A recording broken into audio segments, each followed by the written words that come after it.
In April 2015, over the Easter bank holiday weekend, in the heart of London's jewellery district, beneath the streets of Hatton Garden, stood a safe deposit facility owned by the Hatton Garden Safe Deposit Company.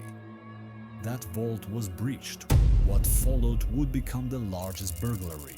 The perpetrators were not young thrill-seekers or masked professionals. They were seasoned criminals, many in their 60s and 70s, men who had spent decades navigating the darker edges of London's underworld.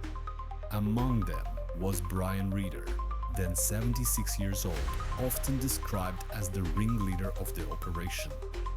Alongside him were Terry Perkins, meticulous and determined, and Daniel Jones, one of the younger members of the group who brought energy and boldness to the plan. They were an unlikely team of pensioners with a shared purpose: to pull off one last job before time caught up with them. For them, this wasn't about notoriety. It was about proving they still had what it took to outsmart the system one more time. What they were about to attempt would defy expectation, rewrite records, and leave a mark that Britain would never forget.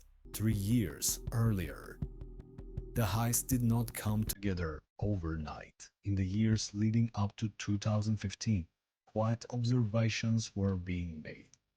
The men studied the Hatton Garden Safe Deposit Building, noting the routines, the layout, and the weaknesses of a system that hadn't changed in decades. They realized that the Easter weekend provided a rare opportunity. 4 days when London's financial heart would sleep, its businesses closed, its alarms unchecked. Patience became their greatest weapon. Discussions took place in pubs, cafes, and parked cars. They spoke of tools, timing, and trust. They understood that to succeed, everything had to align perfectly. By 2014, the plan had matured. Each man had a defined role. Some would handle logistics, others the physical world. They gathered the equipment, rehearsed the approach, and waited for their moment. The city carried on, unaware that beneath its streets, one of the boldest criminal acts in modern British history was about to unfold. Friday, April 2015.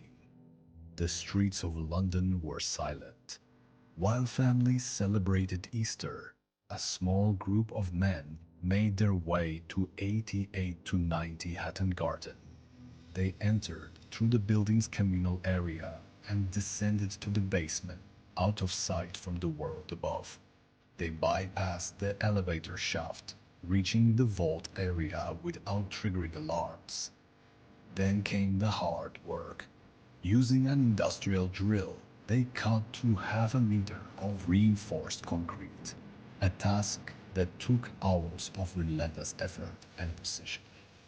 When they finally broke through, they faced rows of soft deposit boxes, hundreds of them.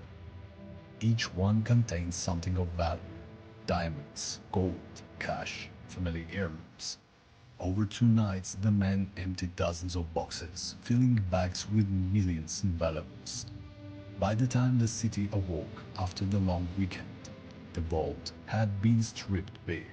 Dust, debris, and open boxes were all that remained. The job was done, and the men behind it had vanished into the city's metal streets.